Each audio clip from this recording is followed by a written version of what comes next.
చేసుకుందాం. ఈ కారం టేస్ట్ అయితే సూపర్ ఉంటుందండి. చూస్తుంటేనే నోరు ఊరిపోతుంది కదా. వేసుకొని తింటే ఇంకా మజాగా ఉంటుంది.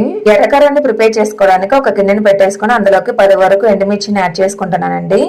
ఇవైతే బాగా ఘాటుగా ఉంటాయి. స్పైసీ లేని మిర్చి అయితే ఇంకొంచెం ఎక్స్ట్రానే యాడ్ చేసుకోండి. ఎర్రకారాన్ని ప్రిపేర్ చేసుకోవడానికి ఎండుమిర్చి బాగా ఘాటుగా ఉంటేనే బాగుంటుందండి. ఇప్పుడు ఇందులోకి ఒక గ్లాస్ వరకు హాట్ వాటర్ ని యాడ్ చేసుకోండి. మిర్చి మొత్తాన్ని స్పూన్ తో ఒకసారి కలబెట్టేసుకుని 10 నిమిషాల పాటు మూత పెట్టేసి పక్కన పెట్టుకోండి. నిమిషాల తర్వాత ఎండుమిర్చి బాగా నానిపోయి ఉబ్బినట్టుగా వస్తాయండి. చూస్తున్నారు కదా మీరు వీడియోలో, ఇలా అయితే వస్తాయి. మనం ఎండుమిర్చిని ఇలా నానబెట్టుకోవడం వల్ల మెత్తగా మెరిగిపోతాయండి, తొలకలు లేకుండా.